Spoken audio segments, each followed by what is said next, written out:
Assalamualaikum warahmatullahi wabarakatuh. Selamat datang Winggaters.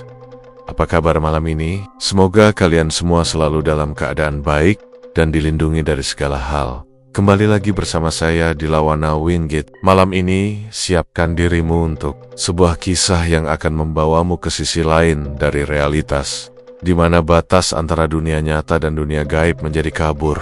Namun, sebelum kita mulai, izinkan saya untuk mengingatkan, cerita yang akan saya sajikan ini hanyalah fiksi belaka, sebuah hiburan yang terinspirasi dari beragam kisah misteri. Jika ada kesamaan nama, tempat, atau kejadian, itu hanyalah sebuah kebetulan.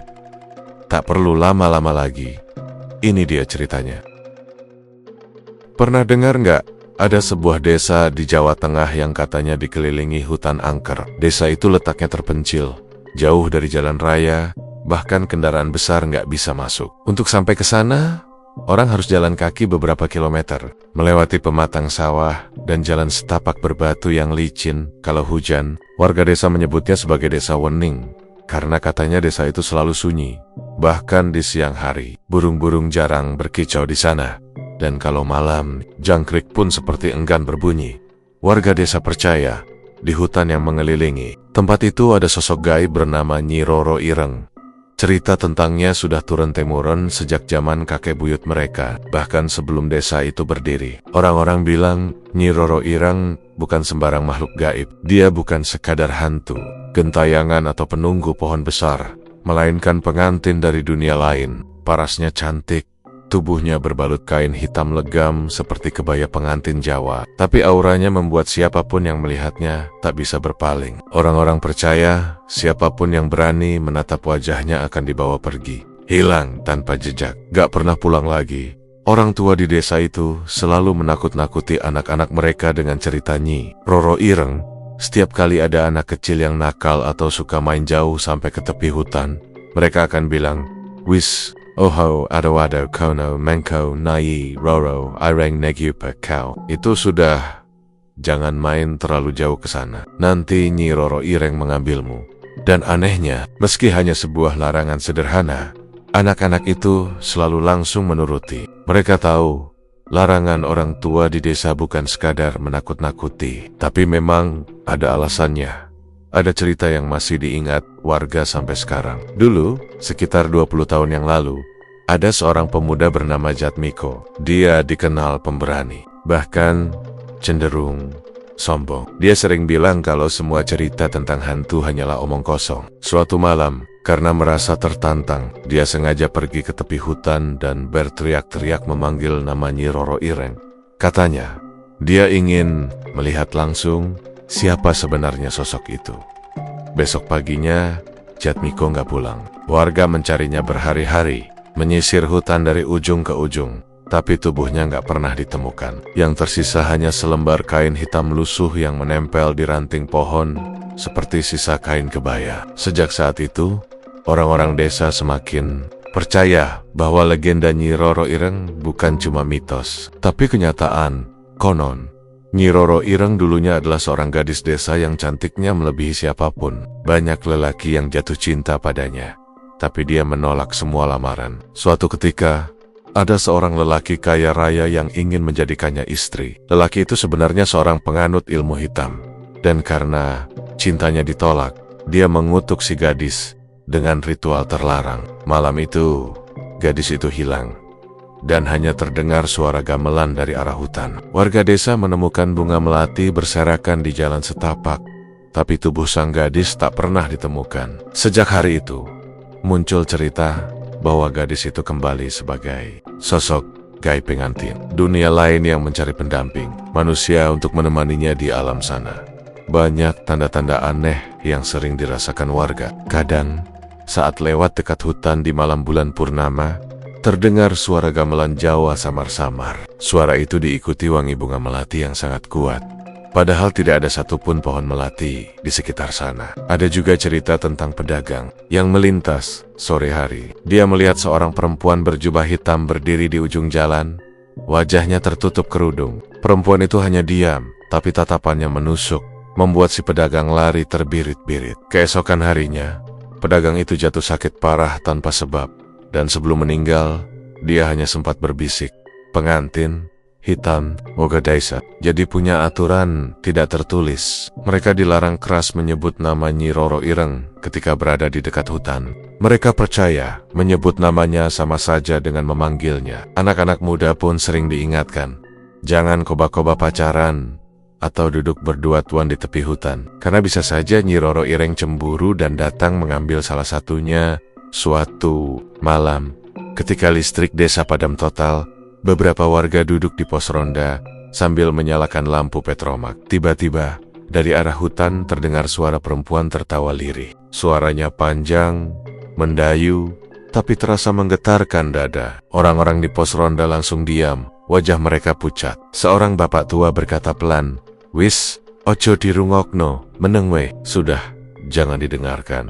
Diam saja." Mereka menunduk pura-pura nggak dengar. Setelah suara itu hilang, barulah mereka bisa bernapas lega.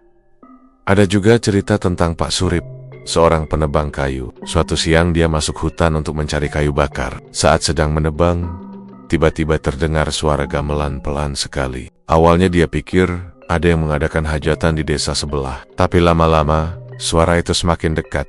Dan dari sela pepohonan, dia mencium wangi bunga melati yang menusuk hidung. Saat menoleh, dia melihat sekelebat kain hitam melayang, padahal tidak ada angin. Pak Surip langsung melempar kapaknya dan lari sekuat tenaga. Sesampainya di rumah, dia jatuh pingsan. Setelah sadar, rambutnya yang tadinya hitam berubah jadi putih. Sejak hari itu, dia tidak pernah berani masuk hutan lagi. Cerita-cerita seperti ini sudah menjadi bagian dari kehidupan sehari-hari warga desa Wening. Mereka hidup berdampingan dengan rasa takut, tapi juga dengan rasa hormat. Mereka percaya Nyi Roro Ireng bukan hanya sekadar hantu, tapi semacam penguasa gaib yang menjaga hutan, sekaligus menghukum orang yang sombong atau melanggar larangan.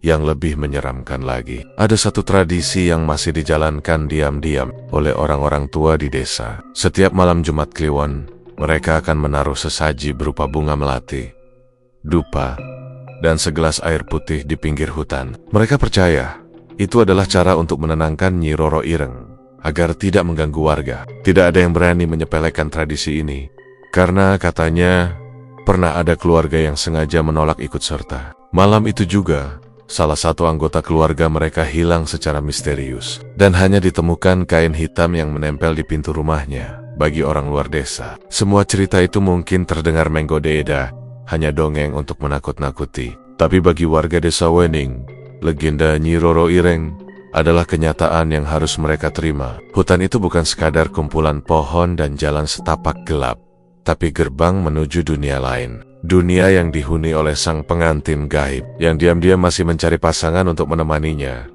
Dan sampai hari ini, meski zaman sudah modern, meski listrik sudah masuk desa, meski anak-anak muda mulai mengenal handphone dan internet, tetap saja, kalau malam tiba, tidak ada satupun warga yang berani lewat dekat hutan, karena mereka tahu, sekali saja mendengar suara gamelan atau mencium wangi melati tanpa sebab, itu tandanya Nyi Roro Ireng sedang mengintai. Di desa itu, ada seorang pemuda bernama Ardi. Usianya baru 22 tahun, tapi keberaniannya sering dianggap kelewatan oleh warga. Sejak kecil, Ardi memang dikenal suka menantang hal-hal yang berbau mistis. Kalau anak-anak lain takut melewati kuburan ketika malam, Ardi malah sengaja duduk di atas nisan sambil ketawa-ketawa. Kalau ada orang cerita tentang hantu penunggu pohon beringin, Ardi pasti bilang, "Ah, itu cuma bayangan orang ketiban cahaya lampu, nggak usah lebay." Jadi jangan heran kalau banyak orang tua yang geling-geling kepala setiap kali mendengar ulahnya. Bahkan, beberapa kali ibunya sendiri sampai nangis karena anaknya sering pulang larut malam. Padahal desa mereka punya aturan tak tertulis. Setelah Isya, jangan ada yang keluar rumah kecuali ada urusan penting. Tapi Ardi selalu punya alasan. Kadang bilang habis nongkrong sama teman, kadang cuma alasan konyol seperti pengen jalan-jalan lihat sawah. Warga sudah sering mengingatkan, "Le, kowe kui ojo sembrono, ora kabeh sing, ora katon kui ora ono, hati-hati, Ardi, nakak." Itu jangan sembrono. Tidak semua yang tidak terlihat itu tidak ada. Hati-hati Ardi. Tapi pemuda itu selalu menanggapinya dengan tawa. Namun, Ada satu hal yang paling sering membuat orang desa khawatir. Ardi suka sekali masuk hutan. Kadang siang, kadang sore, bahkan pernah kedapatan masuk malam-malam. Baginya, hutan hanyalah tempat biasa, penuh pohon, semak, dan suara binatang malam. Sementara bagi warga desa, hutan itu adalah rumah bagi hal-hal yang tidak kasat mata. Mereka percaya hutan itu dijaga oleh sosok pengantin dunia lain, Nyi Roro Ireng. Orang-orang sudah berulang kali menegurnya. Bahkan Pak Lurah sendiri pernah berkata dengan nada serius, "Ardi, nenek uripmu pengen selamat. Aja nganti kowe nyebut jeneneng wong iku nang alas. Utamane bengi, lek pancen ora kepengin cilaka. Ardi, kalau kamu ingin hidupmu selamat, jangan sampai kamu menyebut namanya di hutan, terutama malam, kalau memang tidak mau celaka." Tapi Ardi hanya nyengir sambil berkata, "Nih, Pak, tapi kan aku cuma penasaran, masak iya sih hantu bisa nyulik orang?" Malam itu, langit tampak mendung, bulan tertutup awan. Desa Wening semakin gelap karena hanya beberapa rumah yang menyalakan lampu teplok. Suasana sunyi, hanya suara jangkrik yang terdengar lirih. Ardi duduk di depan rumahnya, memainkan korek api, sambil memandang ke arah hutan. Di pikirannya, terngiang-ngiang cerita warga tentang Jatmiko yang hilang bertahun-tahun lalu. Dia penasaran, apa benar orang itu dibawa makhluk halus, atau sebenarnya kabur ke kota? Rasa penasaran itu semakin membesar. Semakin orang bilang jangan, semakin dia ingin tahu. Seperti ada dorongan dalam dirinya yang sulit dikendalikan. Jam menunjukkan pukul 11 malam, ketika Ardi akhirnya berdiri, memasukkan senter kecil ke sakunya, lalu melangkah menuju jalan setapak yang mengarah ke hutan. Udara terasa lebih dingin dari biasanya. Rumput-rumput di tepi jalan basah, mungkin karena embun atau hujan gerimis tadi sore. Setiap langkah Ardi terdengar jelas di telinganya sendiri, seakan-akan desa itu sedang mengawasinya. Sesekali dia menoleh ke kanan kiri, tapi rumah-rumah sudah sepi, lampu padam, pintu tertutup rapat. Tidak ada seorang pun yang tahu kalau dia hendak masuk ke tempat terlarang itu. Sesampainya di mulut hutan, Ardi berhenti sebentar. Pohon-pohon tinggi menjulang renting-rentingnya, seperti tangan yang siap meraih siapa saja yang berani masuk. Angin bertiup pelan, membawa aroma lembab tanah dan daun kering. Beberapa kali, suara burung hantu terdengar dari kejauhan. Ardi napas panjang lalu bergumam, "Kalau benar ada pengantin gaib di sini, ya wis, ayo ketemu aku. Masak aku harus takut sama cerita doang." Langkahnya mantap menembus kegelapan hutan. Senter kecil di tangannya hanya mampu menerangi beberapa meter ke depan. Sisanya gelap gulita. Suara kakinya menginjak dedaunan kering seperti gema yang berulang-ulang. Semakin dalam, semakin sunyi. Sampai-sampai suara jangkrik pun tak terdengar lagi. Ardi berhenti sejenak, mencoba mendengarkan. Jantungnya mulai berdegup lebih cepat. Meski mulutnya masih mencoba menahan senyum. Dia kemudian berteriak pelan, "Hei, Nyi Roro Ireng, Nek Pansen, Cawana, Matuwe, aku ora wedi." "Hei, Nyi Roro Ireng, kalau memang kamu ada, keluarlah." "Aku tidak takut." Tidak ada jawaban, hanya suara angin yang bertiup, menggoyangkan dedaunan. Ardi tertawa kecil. Tuh kan, kosong. Orang desa aja yang kebanyakan percaya mitos. Namun baru saja dia melangkah lagi, telinganya menangkap sesuatu. Suara samar, seperti nada gamelan yang dipukul pelan. Ardi menghentikan langkah, mencoba memastikan. Suara itu terdengar jelas. Semakin lama semakin nyata. Denting kendang, suara gong, dan suara saron yang mengalun lembut. Seolah-olah ada hajatan di tengah hutan. Ardi menelan ludah, tapi dia tetap melangkah. Semakin jauh dia berjalan, semakin kuat suara gamelan itu terdengar. Lalu, tiba-tiba, tercium wangi bunga melati yang sangat pekat, menusuk hidungnya. Wangi itu begitu aneh, karena malam itu tidak ada satupun bunga melati di sekitarnya. Rambut di tengkuk Ardi berdiri. Dia mulai merasa ada yang tidak beres. Senter di tangannya berkedip-kedip, seperti kehabisan baterai. Dalam hati, dia mencoba menenangkan diri santai.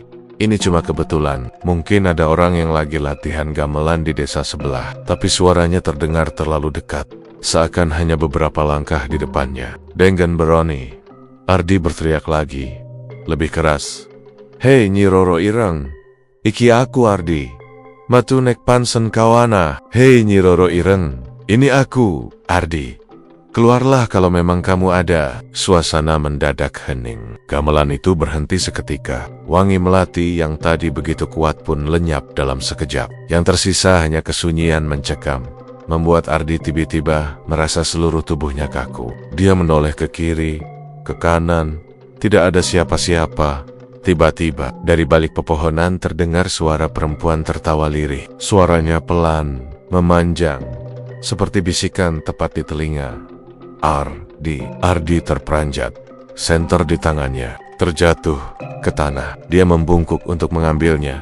Tapi saat itu juga, matanya menangkap sesuatu. Di kejauhan, di antara pepohonan, berdiri sosok perempuan bergaun hitam panjang. Wajahnya tertutup kerudung hitam. Tubuhnya tegak seperti pengantin yang sedang menunggu di pelaminan. Ardi terdiam. Dadanya berdebar kencang. Rasa takut mulai merayap, tapi ego di kepalanya masih berusaha menolak. Dia bergumam pada dirinya sendiri. Itu pasti orang. Mungkin ada cewek yang lagi iseng. Tapi siapa yang mau berdiri di tengah hutan, tengah malam, dengan pakaian seperti itu? Sosok itu tidak bergerak. Hanya berdiri, menatap ke arah Ardi. Angin berhembus pelan, membuat kain hitamnya bergoyang sedikit. Dari jarak itu, Ardi bisa mencium kembali wangi bunga melati, jauh lebih kuat dari sebelumnya. Jantungnya seperti ingin meledak. Dia berusaha bersuara, tapi suaranya bergetar. Siapa kowe? Siapa kamu? Perempuan itu tidak menjawab. Tapi, perlahan, kepalanya miring ke kanan, lalu ke kiri. Gerakannya kaku seperti boneka, dan tanpa suara, kain kerudung hitamnya mulai tersibak sedikit, memperlihatkan dagu pucat yang terlihat tidak wajar. Ardi mundur satu langkah, tangannya gemetar. Malam itu, untuk pertama kalinya, dia mulai menyesali keberaniannya. Jam menunjukkan tepat pukul 12 malam. Di tengah sunyi hutan yang gelap gulita, hanya suara napas Ardi sendiri yang terdengar. Senter di tangannya sudah redup, sinarnya berkelap-kelip, seperti lilin hampir padam. Dia berdiri mematung, matanya terpaku pada kegelapan di antara pohon-pohon besar. Dan saat itulah, suara itu terdengar. Suara perempuan tertawa lirih, pelan sekali, tapi jelas, menusuk telinga Ardi. Panggilnya lembut namun menyeramkan. Seolah nama itu diucapkan dari balik dada, bukan dari mulut. Jantung Ardi langsung berdegup kencang, seperti dipukul bertubi-tubi. Bulu kuduknya berdiri, keringat dingin membasahi leher. Dia yakin tidak mungkin ada orang lain di sini. Hutan ini terlalu dalam, terlalu gelap, terlalu sunyi untuk sekadar tempat orang bercanda. Perlahan, Ardi menoleh ke arah suara. Pandangannya terhenti pada sosok yang berdiri beberapa meter di depannya. Seorang perempuan, tinggi, langsing, berpakaian hitam legam. Kebayanya berkilau samar terkena cahaya bulan yang menerobos sela dedaunan. Wajahnya tertutup kerudung panjang berwarna senada, menjuntai sampai menutupi dada. Tubuhnya tampak sempurna, indah, anggun, seperti pengantin di hari pernikahannya. Tapi ada satu hal yang membuat darah Ardi seolah berhenti mengalir. Kaki perempuan itu tidak menyentuh tanah. Tubuhnya melayang sedikit di atas rerumputan basah. Dan tidak ada bayangan. Ardi berdiri kaku, ingin rasanya lari, tapi kakinya seolah menempel di tanah. Mulutnya ingin berteriak, tapi lidahnya keluh. Hanya matanya yang terpaku pada sosok itu, tak bisa berkedip. Perempuan itu tidak bergerak, hanya berdiri tegak. Lalu perlahan, kepalanya menunduk sedikit, mengarah ke Ardi, seolah ingin menatapnya dari balik kerudung. Ardi. Suara itu terdengar lagi, kali ini lebih jelas, lebih dekat, padahal sosok itu tidak melangkah. Ardi gemetar, tapi egonya masih mencoba melawan rasa takut. Dengan suara bergetar dia berkata, "Sapa kowe? Sopo sing nyebut jenengku? Siapa kamu? Siapa yang menyebut namaku?" Tidak ada jawaban, hanya angin yang berembus pelan, membawa aroma bunga melati yang sangat pekat. Semakin lama, wangi itu semakin menusuk hidung, sampai membuat kepala Ardi pening. Senter di tangannya tiba-tiba mati total, meninggalkan kegelapan yang nyaris sempurna. Hanya sinar bulan samar-samar yang masih tersisa. Tiba-tiba, terdengar bunyi langkah. Bukan langkah kaki manusia biasa, tapi suara lirih, seperti kain panjang yang diseret di atas tanah. Server, perempuan itu bergerak mendekat. Gerakannya pelan, tapi setiap kali kain kebayanya bergesekan dengan tanah, suara itu terasa menusuk telinga. Ardi berusaha mundur, tapi entah kenapa tubuhnya berat sekali. Seperti ada tenggen-tenggen tak kasat mata yang menahan. Dia memejamkan mata sejenak, berharap semua ini hanya halusinasi. Tapi ketika membuka mata lagi, sosok itu sudah lebih dekat. Kini jaraknya hanya beberapa langkah saja. Ardi bisa melihat jelas kain kerudung hitam panjang yang menutupi wajah perempuan itu. Dari balik kerudung, samar-samar terlihat bibir pucat yang tersenyum tipis. Senyum yang dingin, tidak wajar, membuat jantung Ardi semakin kacau. Ardi, suara itu terdengar sangat dekat, seolah tepat di telinganya. Aku wisu, injenteni kau. Aku sudah lama menunggumu. Ardi merinding hebat. Suara itu lembut, bahkan menenangkan di satu sisi, tapi justru membuatnya semakin takut. Seolah suara itu masuk langsung ke dalam pikirannya. Bukan sekadar lewat telinga. Dia mencoba menggerakkan tangannya, ingin merogoh saku untuk mengambil jimat kecil pemberian ibunya. Ibunya memang pernah memaksa Ardi membawa selembar kain berisi doa yang dilipat rapi, katanya untuk perlindungan. Tapi sebelum sempat menggapainya, tangan Ardi terasa dingin, seperti disentuh sesuatu. Dia tersentak, dan saat menunduk, dia melihat jari-jari panjang, pucat, dingin, memegang tangannya. Itu adalah tangan perempuan itu. Jari-jarinya begitu halus, tapi dinginnya menusuk tulang, seperti es yang menempel di kulit. Ardi terdiam, tak mampu melepaskan diri. Wiswayahe, suara perempuan itu berbisik. Sudah saatnya. Kain kerudung perlahan terangkat oleh angin, memperlihatkan sebagian wajahnya. Kulit pucat, bibir tipis, cantik, tapi semakin ke atas, wajah itu mulai berubah. Matanya tampak hitam pekat, tanpa bola mata, kosong. Kulit di pipinya terlihat retak-retok seperti tanah kering, dan saat senyumnya semakin lebar, deretan gigi tajam bagai jarum tampak jelas. Ardi ingin berteriak, tapi suara itu seolah tertelan. Tenggorokannya kering, napasnya tersendat. Kakinya akhirnya bisa bergerak, tapi hanya mundur 2 langkah sebelum tubuhnya kembali terkunci. Perempuan itu mendekat lagi, sangat dekat, hingga wajahnya hanya sejengkal dari wajah Ardi. Wangi melati, begitu menyengat, bercampur bau anyir yang tiba-tiba muncul. Matanya yang hitam pekat menatap lurus ke mata Ardi, membuat pandangannya kabur. Kowe bakal dadi pengantinku. Kamu akan menjadi pengantinku. Suaranya begitu tegas, dingin, tak terbantahkan.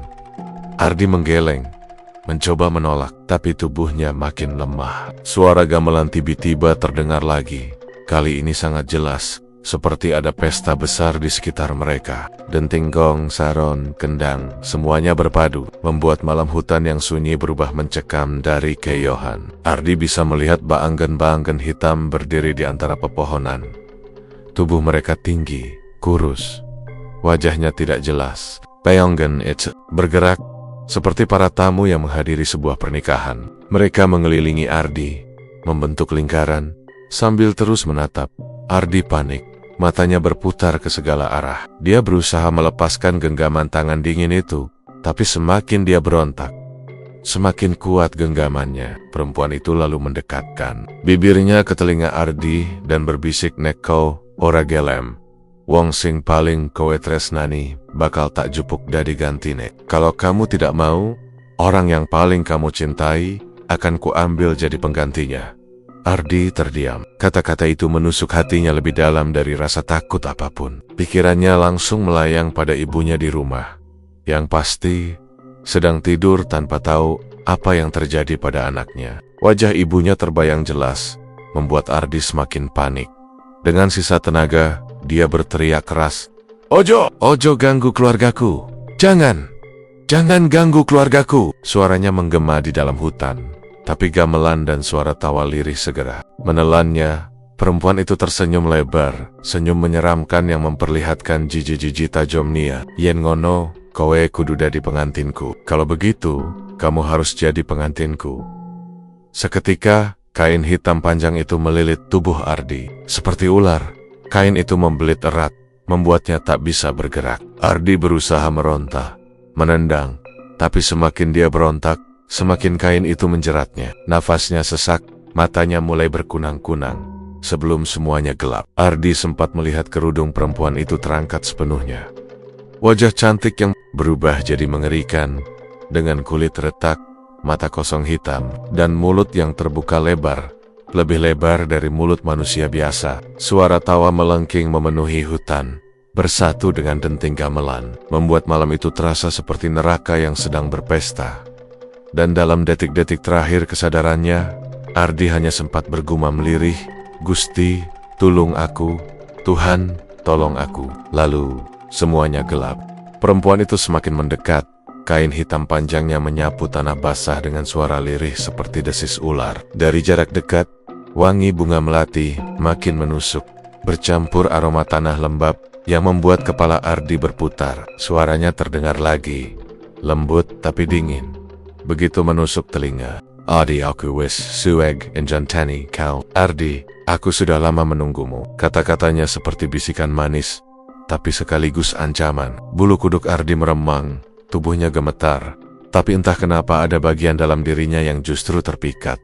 Dia menatap tangan perempuan itu yang perlahan terulur. Jari-jarinya panjang, kurus, pucat, seakan terbuat dari tulang yang dibalut tipis kulit dingin. Tapi ada daya tarik yang aneh, seperti magnet, yang membuat Ardi hampir saja mengulurkan tangannya. Juga, suara itu kembali mengalun, lembut, penuh janji. "Jadilah pengantinku, maka semua keinginanmu bakal terkabul, harta, kuasa, opo wei singko karepke." Jadilah pengantinku, maka semua keinginanmu akan terkabul, harta, kuasa, apapun yang kau inginkan. Ardi terdiam, kepalanya berputar, hatinya penuh ketakutan. Tapi kalimat itu seperti merasuk langsung ke pikirannya. Ada bagian dalam dirinya yang ingin percaya. Selama ini hidupnya tidak mudah. Ayahnya sudah lama meninggal, ibunya hanya seorang penjual jajanan di pasar. Mereka hidup sederhana, kadang pas-pasan, kadang kekurangan. Ardi sering diejek karena pekerjaannya hanya buruh tani. Sementara teman-teman sebayanya banyak yang sudah merantau ke kota. Tawarannya begitu menggiurkan. Bayangan terlintas di kepalanya. Rumah besar dengan tembok tinggi, sawah luas. Ibunya tidak perlu lagi berjualan di pasar. Semua orang desa menghormatinya. Semua bisa terwujud hanya dengan satu syarat: menjadi pengantin perempuan ini. Tapi kemudian, kesadarannya menampar dirinya sendiri. Ini bukan manusia. Ini bukan lamaran biasa. Ini bukan janji cinta, tapi janji kutukan. Ardi berusaha menarik tangannya, tapi jari-jari pucat itu tetap menggenggam erat. Sentuhannya dingin, begitu dingin sampai menusuk tulang. Dia menggigil, tapi perempuan itu tersenyum samar di balik kerudungnya. Senyum yang membuat darah Ardi membeku. "Ardi," bisiknya lagi, "nek kau melu, aku, uripmu, ora bakal susah. Maneh, kalau kau ikut aku, hidupmu tidak akan susah lagi." Ardi menggertakkan giginya, mencoba melawan godaan itu. Dalam hati kecilnya, dia tahu ini bukan jalan yang benar. Dia menatap perempuan itu dengan mata bergetar, mencoba berkata dengan suara serak, "Ora, aku, ora aiso. Aku dudu kowe. Tidak, aku tidak bisa. Aku bukan milikmu." Seketika, suasana hutan berubah. Angin kencang bertiup, dedaunan berdesir keras. Suara gamelan yang tadi pelan berubah menjadi riuh tak terkendali. Gong dipukul berulang kali, kendang berdentum cepat, seperti pesta yang sedang memuncak. Bayangan hitam di sekeliling hutan bergerak, makin liar, menari-neri dengan gerakan patah-patah, seperti para tamu undangan yang sedang merayakan sesuatu. Perempuan itu perlahan mendekatkan wajahnya. Dari balik kerudung hitam, Ardi bisa melihat matanya, hitam pekat tanpa cahaya, menatap tajam seakan menembus ke dalam jiwanya. Senyum di bibirnya melebar, terlalu lebar untuk ukuran manusia, memperlihatkan deretan gigi tajam yang berkilau di bawah cahaya bulan. "Kau ora ayaso nolak." Kamu tidak bisa menolak, Ardi. Tubuh Ardi semakin kaku, nafasnya terengah-engah, seperti ada beban berat menindih dadanya. Dia merasa tubuhnya perlahan ditarik ke arah perempuan itu, seolah-olah ada benang tak kasat mata yang mengikat mereka. Dalam kepanikannya, ia berteriak, "Ojo! Ojo ganggu aku! Jangan! "Jangan ganggu aku!" Tapi suara teriakannya tenggelam dalam riuh gamelan. Tawa lirih perempuan itu makin keras, bercampur dengan suara angin dan suara aneh yang seperti bisikan. "Tonyak!" Ardi menutup telinga, tapi suara itu tidak hilang, justru semakin jelas di dalam kepalanya. "Ardi, nek kau ora gelem, wong sing paling kowe tresnani bakal tak jupuk dari tumbal. Ardi, kalau kau tidak mau, orang yang paling kau cintai akan ku ambil jadi tumbal." Kata-kata itu membuat Ardi terdiam. Bayangan wajah ibunya muncul jelas di pikirannya. Wanita tua yang selalu bangun pagi-pagi buta demi menyiapkan dagangan, yang selalu menasihati Ardi meski dia jarang mendengarkan, yang selalu mendoakan keselamatannya. Dadanya sesak, matanya panas, hampir menangis. Tidak, ibunya tidak boleh jadi korban. Dia berusaha meronta sekuat tenaga, mencoba melepaskan genggaman tangan dingin itu. Dengan sisa tenaga, Ardi merogoh sakunya, mencari jimat kecil pemberian. Ibunya, jantungnya berdetak kencang, keringat bercucuran. Saat tangannya berhasil meraih lipatan kain kecil itu, perempuan itu mendesis marah. Wajahnya berubah semakin mengerikan. Kerudung tersibak, memperlihatkan kulit pucat penuh retakan, mata hitam kosong, mulut yang terbuka lebar, dengan deretan gigi tajam seperti taring. Suara gamelan mendadak berhenti, digantikan suara tangisan panjang yang memilukan. Tangisan itu terdengar dari segala arah, menggema di dalam hutan. Ardi menggenggam jimat itu erat-erat, menempelkannya di dada. Dengan suara gemetar dia berbisik, "Gusti Allah, tolong aku. Tuhan, tolong aku." Seketika, genggaman perempuan itu melemah. Dia berteriak panjang, suaranya melengking tinggi, membuat telinga Ardi berdenging. Bayangan-bayangan hitam di sekeliling mereka memudar perlahan. Gamelan berhenti total, hanya menyisakan keheningan mencekam. Perempuan itu menatap Ardi dengan mata penuh amarah, lalu berbisik lirih, "Iki durung rampung. Aku bakal balik nyupak kau. Ini belum selesai. Aku akan kembali mengambilmu."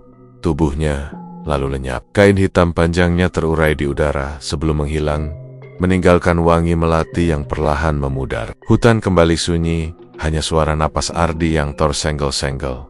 Ardi jatuh berlutut, tubuhnya gemetar hebat. Jemarinya masih menggenggam erat jimat kecil itu. Matanya menatap kosong ke tanah, pikirannya kacau. Dia tahu, malam itu dia selamat. Tapi janji perempuan itu masih terngiang jelas di telinganya. "Aku bakal boleh nyupak kau." Kalimat itu membuat darahnya berdesir dingin. Dia sadar, ini bukan sekadar pertemuan. Ini adalah permulaan. Nyi Roro Ireng telah menandai dirinya. Dan cepat atau lambat, janji pengantin itu harus ditepati. Ardi berusaha berdiri. Meski lututnya goyah, dia berjalan tertatih keluar dari hutan, menembus gelap malam. Setiap langkah terasa berat, seakan bayangan perempuan itu masih mengikuti di belakangnya. Saat sampai di tepi desa, ayam jantan berkokok, tanda fajar hampir tiba. Ardi menoleh sekali lagi ke arah hutan. Pohon-pohon besar berdiri diam, seolah tidak pernah terjadi apa-apa. Tapi dalam hatinya, Ardi tahu dia tidak akan pernah sama lagi. Malam itu, Ardi tidak hanya melanggar larangan, dia sudah mengikat janji dengan pengantin dari dunia lain. Dan janji itu, cepat atau lambat, pasti akan ditagih. Ardi mencoba berlari sekuat tenaga, tapi tubuhnya terasa begitu berat, seperti ada beban besar yang menempel di punggungnya. Kakinya seolah menancap ke tanah. Setiap langkah seperti menyeret rantai tak kasat mata. Nafasnya memburu, dadanya sesak, tapi rasa takut mendorongnya untuk terus bergerak. Namun, baru beberapa langkah, dari balik pepohonan yang menjulang tinggi, bayangan hitam muncul. Awalnya hanya samar, tapi kemudian berubah bentuk menjadi tenggan-tenggan panjang berwarna legam. Menjulur dari kegelapan hutan, tangan-tangan itu bergerak seperti ular. Melilit kakinya, menariknya dengan kekuatan yang tidak bisa dilawan. Ardi menjerit, panik, berusaha menendang, tapi semakin dia melawan, semakin kuat genggaman itu menjerat. Kakinya terasa seperti ditarik ke dalam tanah. Lumpur dingin menempel di pergelangan kakinya. "Nyi, tolong, ojo tarik aku, ojo nganti, jangan. Aku, jangan lakukan ini," teriaknya dengan suara parau. Meski dia tahu yang mendengarnya bukan manusia dari keyohan, suara gamelan kembali terdengar.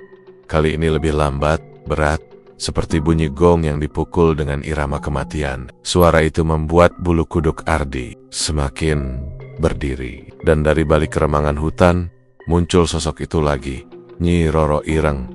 Langkahnya anggun, kain hitam panjangnya berkibar ditiup angin malam. Tapi kali ini, wajahnya tidak lagi tertutup kerudung. Ardi bisa melihat jelas parasnya. Separuh wajahnya cantik mempesona, kulitnya halus pucat, bibirnya merah, matanya tajam penuh daya pikat. Tapi di sisi lain, wajah itu hancur mengerikan, seperti terbakar api. Kulitnya melepuh, berwarna kehitaman, dagingnya tampak, bahkan ada cairan hitam menetes dari luka itu. Kontras yang membuat Ardi ingin muntah sekaligus tak mampu berpaling. Perempuan itu tersenyum lebar, senyum yang memperlihatkan jiji-jiji panjang tak rata, sebagian tajam seperti taring. Senyum itu menambah seram wajahnya yang sudah mengerikan. Suaranya terdengar lagi, kali ini lebih dalam, lebih dingin. Ardi, "Eni kai kau, ora gelem dadi pengantinku. Wong sing paling kowe sayang bakal dadi pangganti." "Ardi, kalau kau tidak mau jadi pengantinku, orang yang paling kau sayang akan jadi penggantinya." Jantung Ardi seakan berhenti berdetak. Tubuhnya kaku, keringat dingin bercucuran di seluruh wajah. Bayangan ibunya langsung terlintas di kepalanya. Wanita tua yang selalu mendoakan keselamatannya, yang setiap hari berjualan hanya untuk bisa bertahan hidup. Tidak mungkin ibunya menjadi korban. Dengan tenaga sisa, Ardi berteriak sekeras-kerasnya, Ojo ganggu ibuku. Yen kudu ana tumbal. Aku sing nang kene. Jangan ganggu ibuku. Kalau harus ada tumbal, aku saja, aku yang ada di sini." Tapi Nyi Roro Ireng hanya tertawa. Tawanya panjang, melengking, menggema di seluruh hutan. Suara itu seperti mengiris telinga Ardi. Tangannya yang panjang dan pucat terulur, menunjuk ke arah Ardi. Tiba-tiba, bayangan hitam yang tadi menjerat kaki Ardi terlepas, lalu merayap cepat ke arah desa. Ardi menjerit, berusaha mengejar, tapi tubuhnya tetap terasa berat. Dia tersungkur jatuh, wajahnya menghantam tanah basah. Napasnya terengah, lututnya sakit, tapi pikirannya hanya satu, ibunya dalam bahaya. Dengan susah payah dia bangkit lagi, berlari ke arah desa sambil terhuyung. Langkahnya semakin cepat, meski kakinya sakit seperti diinjak batu panas. Setiap kali menoleh, dia bisa merasakan tatapan Nyi Roro Ireng di belakangnya. Tatapan tajam yang menusuk, seolah mengatakan, "Iki durung rampung, ini belum selesai." Saat akhirnya dia tiba di tepi desa, udara terasa berbeda, sunyi, tak ada suara jangkrik, tak ada gonggongan anjing, lampu-lampu rumah padam, seperti semua orang sedang tertidur lelap.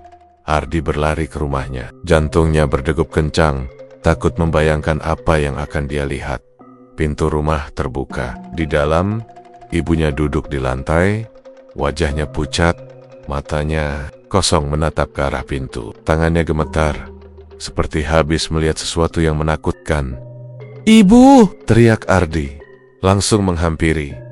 Dia menggenggam bahu ibunya, mengguncangnya pelan. "Bu, kau kenapa?" Ibunya menoleh pelan. Matanya bekekok-kekok. "Ana wong wadon nganggo kebaya ireng neng ngarep omah. Dheweke ndelok aku, terus kanda, kowe sing bakal dadi pengganti nak." Ada perempuan memakai kebaya hitam di depan rumah. Dia menatapku, lalu berkata, "Kamu yang akan jadi pengganti." Ardi merinding, tubuhnya langsung kaku. Jadi, benar, ancaman itu nyata. Nyi Roro Ireng tidak main-main. "Ibu, ojo wedi. Aku bakal jagani kowe ibu. Jangan takut, aku akan menjagamu," ucap Ardi dengan suara gemetar. Tapi jauh di dalam hatinya, dia sendiri ketakutan. Malam itu, Ardi tidak tidur. Dia duduk di depan pintu rumah, memegang sebilah parang. Matanya terus mengawasi setiap sudut, setiap bayangan, setiap suara. Tapi jam demi jam berlalu. Tidak ada hanya angin malam yang berhembus dingin, membawa aroma melati samar. Namun, tepat ketika ayam jantan berkokok, Ardi mendengar suara lirih dari arah hutan. Suara perempuan bernyanyi, pelan, indah, tapi juga menyeramkan. Nyanyiannya seolah memanggil. Ardi tahu, ini belum selesai. Dia tahu, Nyi Roro Ireng tidak akan berhenti sampai janji itu ditepati. Dan satu hal yang semakin membuat Ardi gelisah. Jika dia menolak, maka orang yang paling dia sayangi ibunya akan benar-benar jadi tumbal. Ardi menanduk, menggenggam kepalanya sendiri. Hatinya berkecamuk. Dia harus memilih, menyerahkan dirinya menjadi pengantin dunia lain, atau kehilangan ibunya untuk selamanya. Malam itu, Ardi menangis dalam diam. Air matanya jatuh membasahi tanah di depan rumah. Dia sadar, tidak ada jalan keluar yang mudah. Dan di kejauhan, dari balik pepohonan hutan, Nyi Roro Ireng tersenyum puas. Senyum yang berarti tumbalnya sudah dipilih, tinggal menunggu waktu.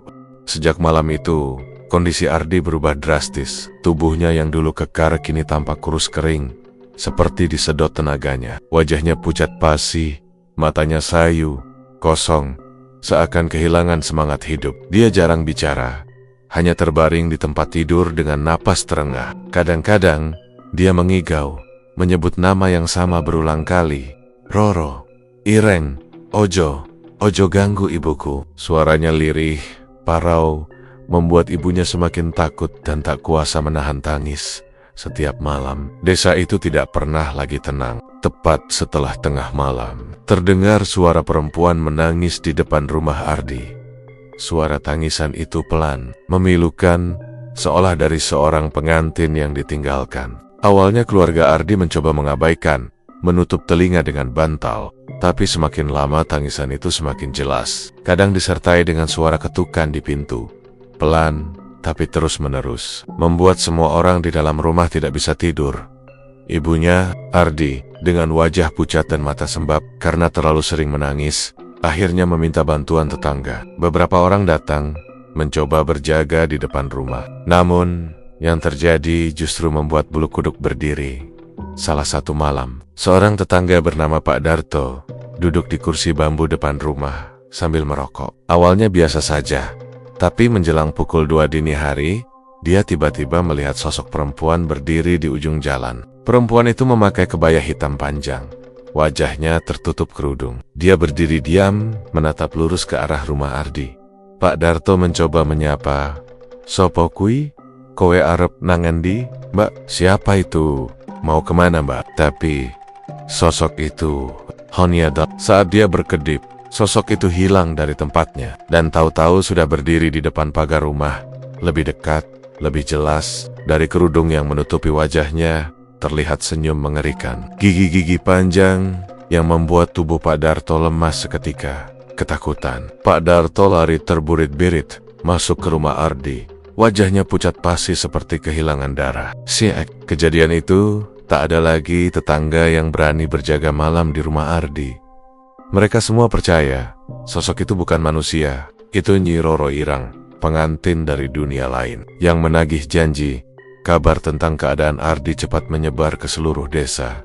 Orang-orang mulai berbisik, mengatakan Ardi sudah ketandaan. Ada yang bilang dia sudah diikat oleh perjanjian gaib. Ada pula yang beranggapan kalau Ardi tidak menyerahkan dirinya, maka keluarganya yang akan jadi korban. Akhirnya, keluarga Ardi memutuskan untuk memanggil orang pintar dari desa sebelah. Malam itu, datanglah seorang pria tua bernama Mbah Karyo. Wajahnya keriput, rambutnya putih, tapi sorot matanya tajam penuh wibawa. Dia dikenal sebagai orang pintar yang sering membantu warga menghadapi gangguan gaib.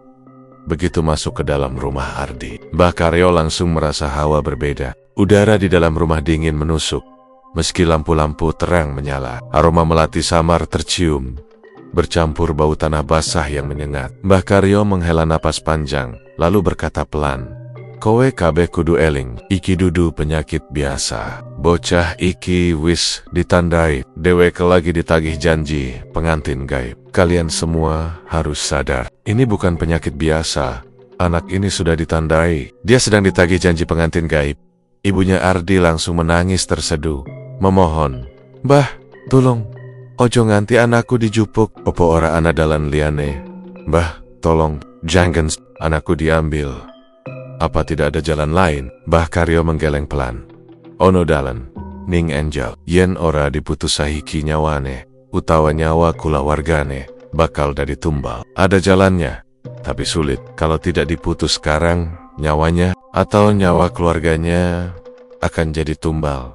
Ardi yang terbaring lemah di depan kayu tiba-tiba membuka mata. Tatapannya kosong, tapi mulutnya bergerak, berbicara dengan suara yang bukan suaranya. Suara itu dalam, berat, dan menyeramkan. Aku wis ngenteni janjine durung lunas. Wektune wis cedak. Ardi kudu dadi pengantinku. Aku sudah menunggu. Janjinya belum lunas, waktunya sudah dekat. Ardi harus jadi pengantinku. Suasana rumah mendadak hening. Semua orang membeku, bulu kuduk berdiri. Suara itu jelas bukan suara Ardi, tapi keluar dari mulutnya. Ibunya menjerit, menutup telinga, tidak kuat mendengar. Mbah Karyo sepat-sepat mengambil botol kecil berisi air putih yang sudah didoakan, lalu menyiramkan sedikit ke wajah Ardi. Seketika tubuh Ardi kejang-kejang, lalu terdiam lagi. Matanya menutup. Napasnya kembali normal, meski tubuhnya tetap lemah. Dengan suara berat, Mbah Karyo berkata, "Iki anyel tenan, rohnya kuat, nanging durung rampung. Aku kudu gawe sesaji, kanggo ngleremke. Yen ora, dheweke bakal terus-terusan ngoyak nganti ana sing mati. Ini sangat sulit, rohnya kuat, tapi belum selesai. Aku harus membuat sesaji untuk menenangkannya. Kalau tidak, dia akan terus mengejar sampai ada yang mati." Malam itu, Mbah Karyo menyiapkan ritual sederhana di halaman rumah Ardi. Dia menyalakan dupa, menaruh kembang 7 rupa, dan menyiapkan kepala ayam hitam di atas tampah kecil. Sambil duduk bersila, dia membaca mantra panjang dengan suara bergetar. Asap dupa mengepul ke udara, memenuhi halaman dengan aroma menyengat. Awalnya, suasana terasa biasa saja, tapi tiba-tiba angin kencang berhembus dari arah hutan. Suara ranting patah terdengar, diikuti dengan bau melati yang semakin pekat.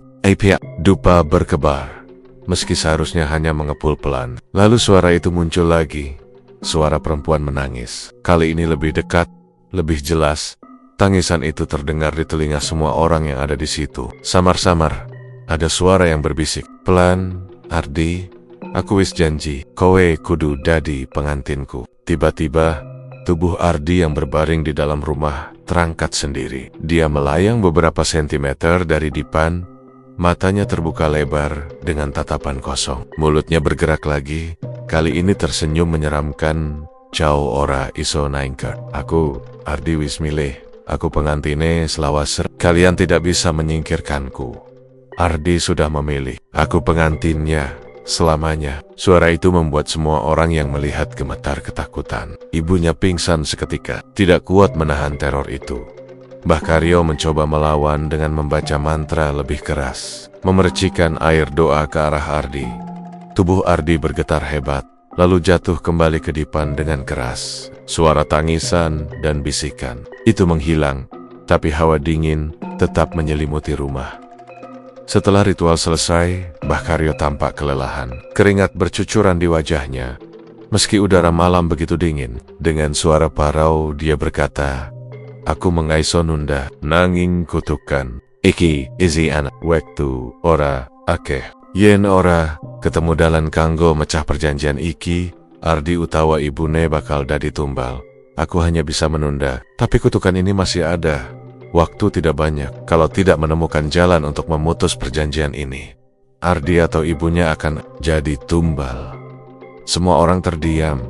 Wajah mereka pucat. Masa depan Ardi kini banner-banner di ujung tanduk. Dia sudah ditandai, dan Nyi Roro Ireng tidak akan berhenti menagih malam itu. Meski ritual selesai, keluarga Ardi tetap tidak bisa tidur. Suara tangisan masih sesekali terdengar dari luar jendela. Setiap kali suara itu muncul, Ardi galisadi. Tidurnya, wajahnya meringis kesakitan, dan jauh di dalam hutan, sosok bergaun hitam itu berdiri di bawah pohon besar, tersenyum puas. Dia tahu, waktunya semakin dekat. Kutukan itu kini bukan hanya menghantui Ardi, tapi juga seluruh keluarganya. Malam itu, seluruh desa mendadak gempar. Dari arah rumah Ardi, terdengar suara aneh yang tidak pernah muncul sebelumnya. Bukan lagi tangisan lirih atau bisikan mengerikan seperti malam mulam sebelumnya, tapi suara gamelan Jawa, suara saron, gong, dan kendang mengalun pelan, disertai suara sinden yang melantunkan tembang Jawa kuno. Suasana itu seperti pesta pernikahan, Tapi entah dari mana asalnya, karena jelas tidak ada orang yang memainkan gamelan di desa itu tengah malam. Warga desa yang penasaran berdatangan ke depan rumah Ardi. Mereka berdiri berkelompok. Sebagian memegang obor, sebagian lainnya hanya saling merapat karena ketakutan. Suara gamelan semakin jelas, seolah berasal langsung dari dalam kamar Ardi. Ibunya yang sudah pucat dan lemah hanya bisa menangis, memegangi dadanya, berulang kali menyebut nama anaknya, Ardi. Ojo ninggolek ibumu, Ardi, tinggalkan ibumu. Nah, Mbah Karyo yang masih mendampingi keluarga Ardi segera berusaha menenangkan warga. Tapi dari wajahnya sendiri jelas terlihat ketegangan. Dia tahu ini bukan pertanda baik. Beberapa pemuda desa memberanikan diri masuk. Ki Rama, dengan langkah hati-hati, mereka menuju kamar Ardi. Pintu kamar terkunci rapat dari dalam. Namun suara gamelan tetap berdentum. Semakin keras, seperti sedang mengiringi prosesi sakral. Dobrak weh, dobrak saja. Salah seorang pemuda berteriak. Dengan panik, dengan sekali hentakan keras, pintu kamar itu jebol. Dan saat pintu terbuka, semua orang yang melihat langsung terdiam. Tubuh mereka gemetar, sebagian bahkan menjerit.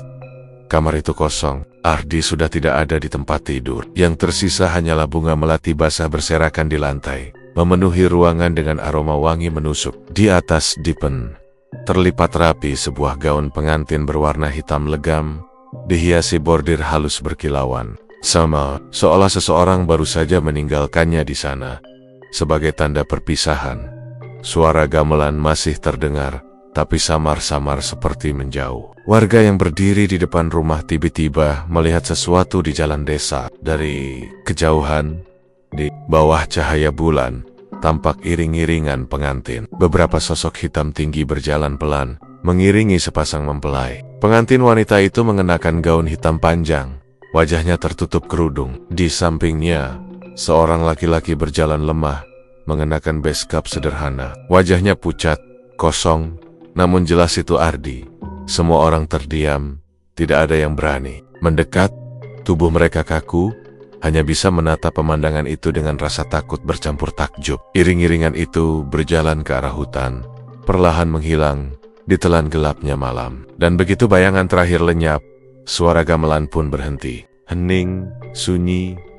Ibunya Ardi menjerit histeris, berlari keluar rumah, mencoba mengejar ke arah hutan. Tapi tubuhnya lemah, langkahnya goyah. Beberapa warga menahan, memeluknya erat agar tidak jatuh. Tangisnya memecah keheningan, memohon agar anaknya dikembalikan.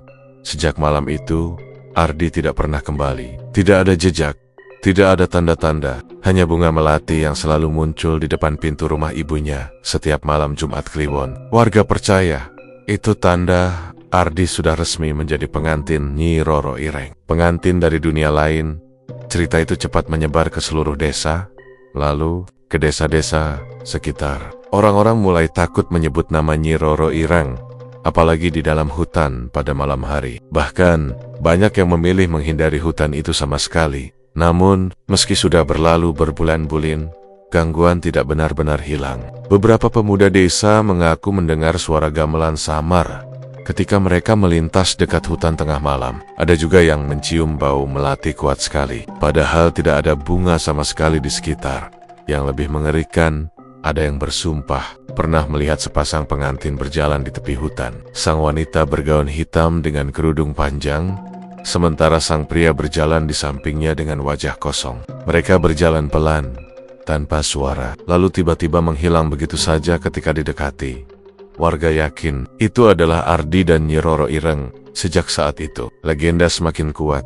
Barang siapa berani menyebut nama Nyi Roro Ireng di hutan pada tengah malam, maka dia akan didatangi oleh sosok pengantin hitam itu. Dan jika sosok itu menyukainya, maka dia akan dibawa pergi, menggantikan Ardi menjadi pengantin baru. Beberapa orang desa pernah menguji keberanian. Ada dua pemuda nekat yang masuk ke hutan tengah malam, sambil tertawa-tawa menyebut nama terlarang itu, tapi hanya satu yang kembali. Tubuhnya gemetar, wajahnya pucat, matanya kosong. Ketika ditanya apa yang terjadi, dia hanya bisa berbisik lirih, "Akun delok dewok ke, akun delok pengantin, dueke ngawakan caku, aku melihat dia." Aku melihat pengantinnya. Dia membawa temanku. Setelah itu, pemuda itu tidak pernah waras lagi. Setiap malam, dia duduk di depan rumah, menyanyikan tembang Jawa lirih, sambil menabur bunga melati di tanah. Sampai akhirnya, dia pun ditemukan meninggal dalam tidur, dengan senyum aneh di wajahnya, seolah sedang bahagia. Desa itu kini semakin dikenal sebagai desa yang diselimuti kutukan. Orang-orang dari luar desa kadang datang hanya untuk mencari tahu, sekadar penasaran dengan cerita Nyi Roro Ireng, tapi warga asli selalu memperingatkan, jangan coba-coba menyebut namanya. Jangan pernah menantang nasib, karena sekali sudah dipilih, tidak ada yang bisa lari dari janji pengantin dunia lain. Kamar Ardi masih ada, tapi pintunya selalu terkunci. Ibunya tidak pernah membiarkan orang lain masuk. Katanya, setiap kali pintu itu dibuka, aroma melati langsung memenuhi rumah. Begitu kuat hingga membuat kepala pusing. Beberapa kali, ada tetangga yang mengintip lewat celah jendela kamar, dan mereka mengaku melihat bayangan perempuan duduk di tepi ranjang, mengenakan gaun hitam panjang. Mbah Karyo yang dulu berusaha menolong, akhirnya hanya bisa berkata, "Wis, wayahe, bocah kui wis dipilih. Ora ana sing iso nglawan. Nyi Roro Ireng iku dudu sekadar roh, dheweke kui kekuatan gaib sing ora iso diremehke. Kabeh sing nyoba nglawan, mung bakal cilaka. Sudah waktunya." Anak itu sudah dipilih. Tidak ada yang bisa melawan. Nyi Roro Ireng bukan sekadar roh. Dia adalah kekuatan gaib yang tidak bisa diremehkan. Semua yang mencoba melawan hanya akan celaka. Dan benar saja, sejak Ardi menghilang, tidak ada lagi yang berani macam-macam. Namun, sampai sekarang, setiap kali angin malam bertiup dari arah hutan dan aroma melati tercium samar, warga desa tahu pengantin dunia lain itu masih ada. Dia masih berjalan di antara pepohonan, mencari-cari, mungkin pengantin baru. Jadi, kalau suatu saat kalian berani masuk hutan di Jawa Tengah itu, dan tiba-tiba mendengar gamelan Jawa mengalun di tengah malam, jangan pernah mencari sumber suaranya. Jangan sekali-sekali menyebut nama Nyi Roro Ireng, karena bisa jadi kalianlah yang dipilih menjadi pengantin selanjutnya. Dan begitulah Winggetters, kisah malam ini telah usai. Semoga kalian menikmati setiap ketegangan dan misteri yang telah kita selami bersama. Ingatlah, di setiap sudut yang gelap, ada cerita yang menunggu untuk diceritakan. Jaga diri kalian baik-baik, selalu waspada, dan jangan pernah lupa untuk terus berdoa. Terima kasih sudah menemani saya malam ini. Jangan lupa untuk like, subscribe, dan nyalakan lonceng notifikasi, agar tidak ketinggalan kisah-kisah menyeramkan lainnya dari Lawana Wingkit. Sampai jumpa di episode berikutnya. Tetaplah berani Winggetters. Wassalamualaikum warahmatullahi wabarakatuh.